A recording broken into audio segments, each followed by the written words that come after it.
தந்தி தொலைக்காட்சி நேயர்களுக்கு வணக்கம். நல்லதை சொல்வோம், நல்லதை செய்வோம், நல்லதே நடக்கும். இன்று 2/6/2026 செவ்வாய்க்கிழமை. மூலம் நட்சத்திரம் இரவு 9:53 வரை, பிறகு பூராடம். இன்றைக்கு நான் உங்களுக்கு சொல்ல இருக்கிற நல்ல கருத்து, வாழ்வை வளமாக்க வைக்கும் தெய்வ வழிபாடுகள்.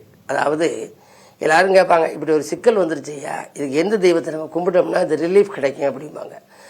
அது நம்ம வாழ்க்கையில் ஆகாரம் நம்ம உடலுக்கு நல்லது. ஆகாரம் நம்ம சாப்பிட்டா தான் உடல் நலம் சீராக இருக்கும். அதே மாதிரி பரிகாரம் செய்யணும் அப்படின்னா வாழ்க்கை வளமாக இருக்குங்கிறது ஒரு நம்பிக்கை. இந்த காரங்களில் 2 காரத்தை மறக்கக்கூடாது. அகங்காரத்தை விட்டுறணும். ஆனால் ஆகாரம் நமக்கு தேவை, பரிகாரம் நமக்கு தேவை, பிரகாரமும் நமக்கு தேவை. ஒரு கோயிலுக்கு போனோம்னா பிரகாரம் சுற்றி வந்து வழிபடணும்பாங்க. அந்த அடிப்படையில் முதல்ல இப்போ விநாயக பெருமானை கும்பிடாமல் எந்த சாமியுமே கும்பிடக்கூடாது.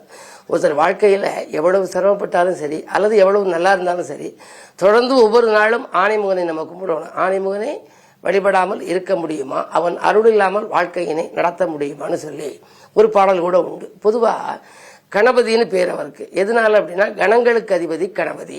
27 நட்சத்திரத்தையும் 9 நட்சத்திரமாக பிரித்து தேவகணம், அசுரகணம், மனித கணம் அப்படின்னு 3 கணமாக பிரிச்சிருக்காங்க. இந்த கணம் எப்போ உபயோகப்படுதுன்னா கணப்பொருத்தம்னு பார்ப்பாங்க. இந்த கல்யாணத்தும் போது வாழ்க்கையில் கணப்பொருத்தம் தான் குணப்பொருத்தம். கணப்பொருத்தம் சரியா இருந்துச்சு அப்படின்னா அவங்க குணநலன் ஒத்து வரும் கணவன் மனைவிக்கு. அப்படி இந்த 3 கணங்களுக்கும் அதிபதி கணபதி. இப்போ மனித கணத்தில் நீங்கள் பிறந்திருக்கீங்க அப்படின்னா உங்களுடைய தன்மை எப்படிப்பட்ட தெய்வத்தை நீங்கள் தேர்ந்தெடுத்து கும்பிடணும்.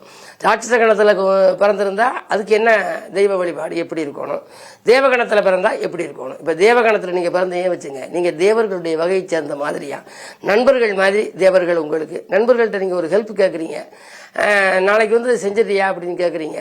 சரி செஞ்சிடறம்பாரு. ஆனால் நாளைக்கு வந்து செய்ய மாட்டார். அவருக்கு வேற வேலையாக இருந்து போயிடும். நாளைக்கு வந்துட்டு சாரி மன்னிச்சுங்க, நான் வந்து நேற்று ஒரு வேலையாக போயிடுச்சு, வெளியூர் போயிட்டேன், இன்னைக்கு வந்துட்டேன், எல்லாம் செஞ்சு வந்துடுறேன் அப்படிம்பாரு. ஒரு நாள் செய்யாட்டியும் மறுநாள் வந்து செஞ்சிருவாரு. நட்புங்கிறது வந்து எப்படி இருந்தாலும் கை கொடுக்கும். ஆக ஒரு முறைக்கு 2 முறை சாமி போடணுமா இந்த தேவகணத்தில் பிறந்தா. மனித கணத்தில் பிறந்தா மனித தன்மையில தான் நீங்கள் இருக்கீங்க. அதனால ரொம்ப அழுது வருந்தி விரதம் இருந்து பரிகாரங்கள் செஞ்சு கும்பிடுற போது தான் அவங்களுடைய குறை என்னங்கிறதே தெய்வங்களுடைய நாலேஜுக்கு வருங்கிற. அதனால எதையும் அசுரகணமாக இருக்குன்னு வச்சுங்க, கூப்பிட்டோட ஓடியாந்துடும். அங்காரமான சக்தியெல்லாம் கும்பிட்டீங்க அப்படின்னா உடனேயே வந்துடுவான். ஆகையினால இப்படி இந்த 3 கணங்களுக்கும் அதிபதி கணபதி. ஆகையினாலே தான் ஒரு பாடல் உண்டு, திருவாக்கும் செய்கருமம் கைகூட்டும், பெருவாக்கும் பீடும் பெருக்கும், ஆதலால் வானோரும் ஆணை முகத்தானை காதலால் கூப்புவோர் தம் கையின்னு ஒரு வெண்பா. ஆணைமுகத்த ஆணை வந்து காதலினால் அன்பினாலே வானவர்கள் கூட கைகூப்பி வணங்குகிறார்கள்ங்கிற எந்த இதுவுமே பிள்ளையார் சொல்லி போட்டால் தான் நம்ம காரியங்கள் நடக்கும். ஆகையினாலே முதல்ல நீங்கள் விநாயக பெருமானை வழிபட வேண்டுமா.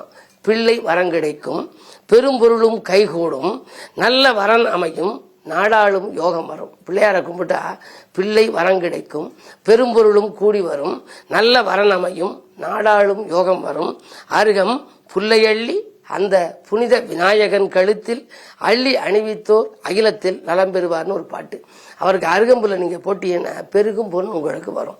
ஆகையினால இப்படிப்பட்ட விநாயகனை முதலிலே வழிபட வேண்டும். அதற்கு பின்னாலே தாயினாலே உங்களுக்கு வந்து ஆதரவு கிடைக்கணுமா, தாய் வழி மாமன் உறவு நீடிக்கணுமா, அல்லது தாயினுடைய இடத்துல ஏதாவது பிரச்சனைகள் இருக்கிறது சால்வ் பண்ணணுமா, தாய் சம்பந்தப்பட்ட வகைக்கு நல்ல முடிவு வரணும் அப்படின்னா எந்த தெய்வத்தை கும்பிடணும் அப்படின்னா அதுக்கு ஒரு தெய்வம் இருக்கு. சரி, தந்தை வழியில உள்ள உறவு நல்லா இருக்கணுமா, தந்தைக்கு மகனுக்கு உறவு சரியில்லாம இருக்கா, தந்தையிடம் வந்து ஏதாவது ஆதரவு கேட்கிறாரா, அல்லது தந்தையினுடைய சொத்துக்கள் வந்து சரிசமமா பிரிக்காம இருக்கா, அதுல எதுவும் பிரச்சனைகள் வருதா அப்படின்னா அதற்கு எந்த தெய்வத்தை போய் கும்பிடுறது. சரி, உடன்பிறப்புகள் உங்களுக்கு ஒத்து வரலையா, ஒத்து வர்றாங்களா, ஒத்து வந்தா என்ன மாதிரியான குணமா இருக்கு, அவருடைய குணங்கள்ல என்ன மாற்றம் தெரியுது, உங்களோட எப்படி அனுசரித்து வர்றதுனா எந்த தெய்வத்தை வணங்கணுங்கிறதெல்லாம் இப்படி A to Z ஆரம்பத்திலிருந்து ஏராளமான தெய்வங்களாக இந்த வடிவங்கள் இருக்கு. அந்த வடிவத்துக்கு ஏற்ற விதத்துல நம்ம வந்து வாழ்க்கையை செப்பனிட்டுக் கொள்வதற்கு அந்தந்த தெய்வங்களை அந்தந்த காலங்களில் போய் கும்பிடுற போது மிக அற்புதமான பலன்கள் கிடைக்கும். அவற்றை பற்றி எல்லாம் வாழ்வை வளமாக்க வைக்கும் தெய்வங்கள்ங்கிறத பற்றி தொடர்ந்து உங்களுக்கு தந்தி தொலைக்காட்சியிலே சொல்வேன் என்று சொல்லி இந்திய ராசி பலன்களை இப்பொழுது உங்களுக்கு வழங்கப் போகின்றேன்.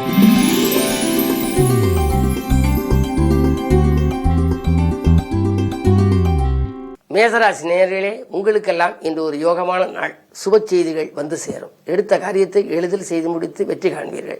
மகிழ்ச்சிக்குரிய தகவல்களும் உங்களுக்கு வரலாம். நண்பர்கள் உங்களுக்கு நல்ல காரியம் ஒன்றை முடித்துக் கொடுக்க முன் வருவார்கள். உடன்பிறப்புகளும் உறுதுணையாக இருப்பார்கள்.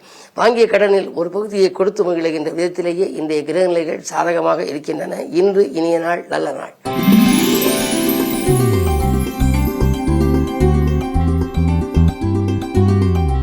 ரிஷபராசி நேயர்களே, உங்களுக்கு இன்று சந்திராஷ்டமம். எது செய்தாலும் யோசித்து செய்ய வேண்டும்.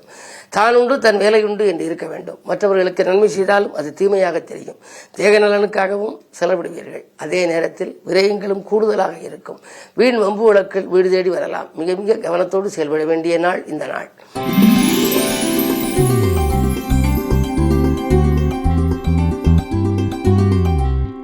மிதுனராசி நேயர்களே, உங்களுக்கு புத சுக்கிர யோகம் இருக்கின்றது. எனவே நல்லவர்கள் உங்கள் இல்லம் தேடி வந்து நலம் காண வழிவகுத்துக் கொடுப்பார்கள்.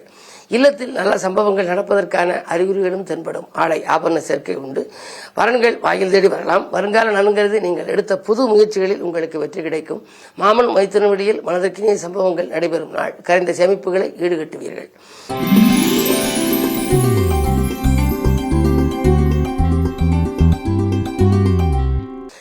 கடகராசினியர்களே, உச்சகுருவின் ஆதிக்கத்தால் அச்சமில்லாத வாழ்க்கைக்கு அடித்தளம் அமையப் போகின்றது.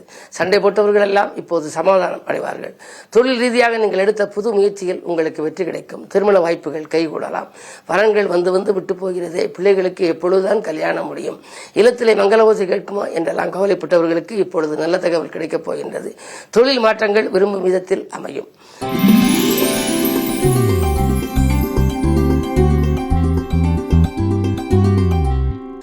சிம்மராசினியர்களே, உங்களுக்கு ஜென்மத்தில் கேது. ஆன்மீகத்திலே அதிக ஆர்வம் காட்டுவீர்கள். புகழ்பெற்ற ஆலயங்களுக்கு சென்று வழிபட்டு வர வேண்டும் என்று நினைப்பீர்கள். தொகை உங்களுக்கு கேட்ட இடத்தில் கிடைக்கும். தொழில் ரீதியாக நீங்கள் எடுத்த புது முயற்சிகளிலும் உங்களுக்கு வெற்றி உண்டு. அஷ்டமத்தில் சனி இருப்பதனாலே ஆரோக்கியத்தில் மட்டும் சிறு சிறு தொல்லைகள் அச்சுறுத்தல்கள் வரலாம். வரும்பொழுதே நீங்கள் நல்ல மருத்துவ ஆலோசனைகளை பெறுவது நல்லது.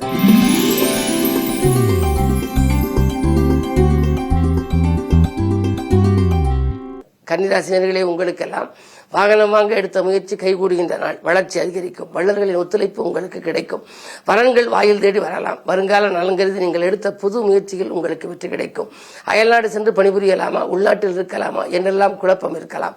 அந்த குழப்பத்திற்கு ஒரு விடுவி பிறக்கப் போகின்றது. சுக்கிரபலம் நன்றாக இருப்பதனாலே புதிய முயற்சிகளில் வெற்றி கிடைக்கும். இந்த நாள் ஒரு இனிய நாள்.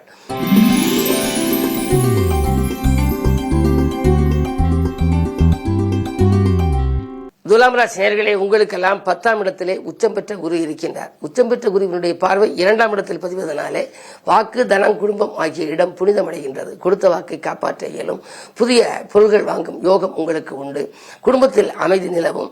சண்டை சச்சரவுகளிலிருந்து நீங்கள் விடுபட்டு சமாதான கொடி பார்க்க இன்றைய வாழ்க்கையை அமைத்துக் கொள்வீர்கள். உங்கள் ராசிக்கு 8ஆம் இடத்திலே சூரியன் இருக்கின்றார்.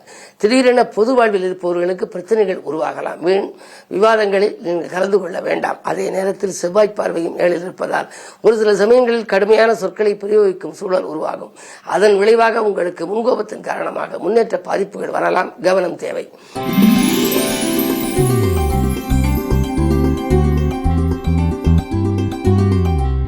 விருச்சிக ராசி நேயர்களே, உங்களுக்கு வியக்கும் தகவல் வீடு வந்து சேர்கின்ற நாள்.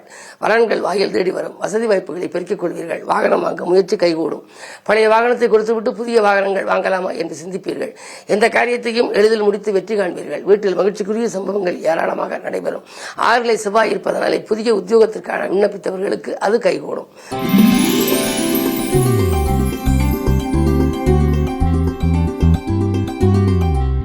தனுசு ராசி நேயர்களே, ராசியிலேயே அஷ்டமாதிபதி சந்திரன். மனக்கவலைகள் அதிகரிக்கும். அருகில் இருப்பவர்களின் அனுசரிப்பு கொஞ்சம் குறையலாம். 3லே ராகு இருப்பதனாலே முன்னேற்ற பாதையில் சர்க்கிள்கள் வந்து கொண்டே இருக்கும்.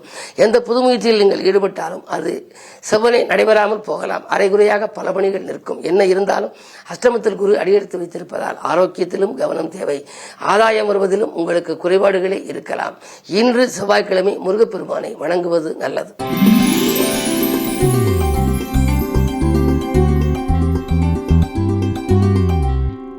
மகர ராசினியர்களே, உங்களுக்கு குரு பார்வை, உச்சம் பெற்ற குரு பார்வை. எனவே வரும் வாய்ப்புகள் நல்ல வாய்ப்புகளாக வரும். சமுதாயத்தில் உயர்ந்த அந்தஸ்து பெற்றவர்களின் நட்பு கிடைக்கும். தொழில் ரீதியாக நீங்கள் எடுத்த புது முயற்சிகள் வெற்றி பெறும். புதிய தொழில் தொடங்கலாமா என்று கூட சிந்திப்பீர்கள். 3 சனி இருப்பதனாலே வழக்குகள் உங்களுக்கு சாதகமாக அமையும். இந்த நாள் நல்ல நாள்.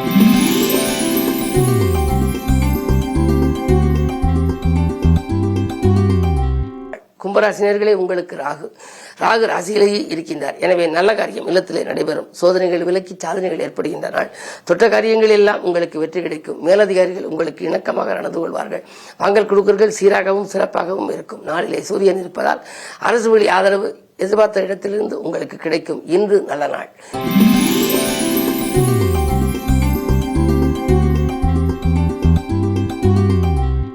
மீனராசினியர்களே, உங்களுக்கு மிகச்சிறந்த நாள். குருவின் பார்வை இருக்கின்றது. நேற்றைய பிரச்சனை இன்று நல்ல முடிவுக்கு வரும். மேலதிகாரிகள் உத்தியோகத்திலே இணக்கமாக நடந்து கொள்வார்கள்.